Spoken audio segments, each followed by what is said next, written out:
That film was released on May 13th in the morning. We did not have one signatory.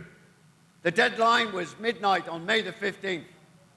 We had placed an article in a Swedish newspaper where we made an appeal ourselves, Handels and Unionen, the Swedish labor movement, making an appeal to H&M to do the right thing and sign up. By lunchtime on May the 13th, H&M had signed the accord. This sparked a fire which went around all continents of interest and application. And I would like to thank all affiliates in this room that decided from that day on they were going to have a different discussion with the employers where their members are represented. And as that clock ticked down, and as the minutes ticked down and the hour and the days went until midnight on May the 15th, we had signed up 37 retail brands on May the 15th.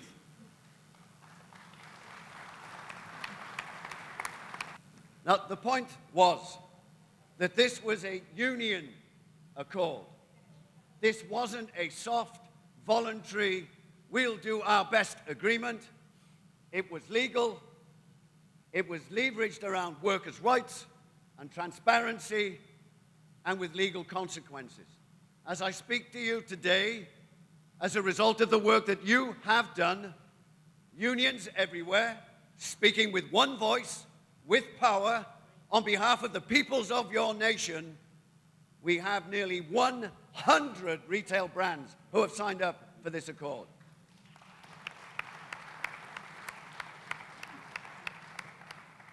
Does this solve the problem of Bangladesh? No. We have a corrupt political process. We have corrupt employers. We have an agreement which covers 2 million people and 2,000 factories. And even the government themselves have said that half of them are not safe. And we have a level of union density in the factories of less than 1%. 2 days ago, another factory caught fire. People were evacuated, but the people who fought the fire lost their lives. And even now, the brands that we are talking to are still not certain if somewhere down this long supply chain, some of their goods were made in these factories. This is real. This is critical. We have to make this work.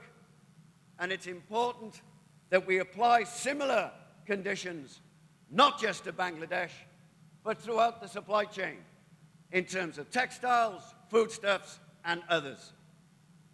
We are at the point of the arrow to change the world of supply chains forever. We cannot do this alone. That is why we are having a strategic partnership with the transport workers, with industrial, and ourselves. We are the 3 key players in the supply chain. It is the most globalized chain of command and delivery that man has ever invented. And therefore, we will work together, we will cooperate, we will build strategic partnerships.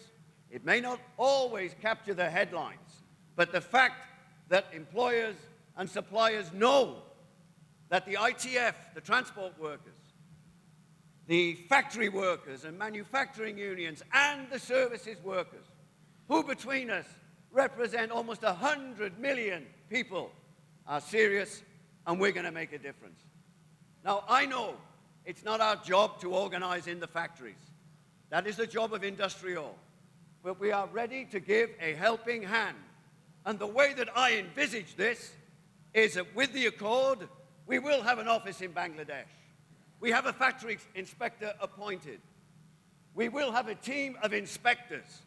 And what I want is that when every inspector goes into a factory, there's a union person at his side.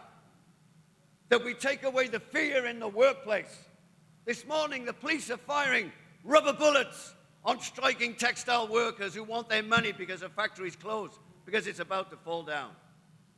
I want a union organizer next to the inspector, that when they do the meeting of all staff, that when we as a union can speak to the people, that we will sign them up.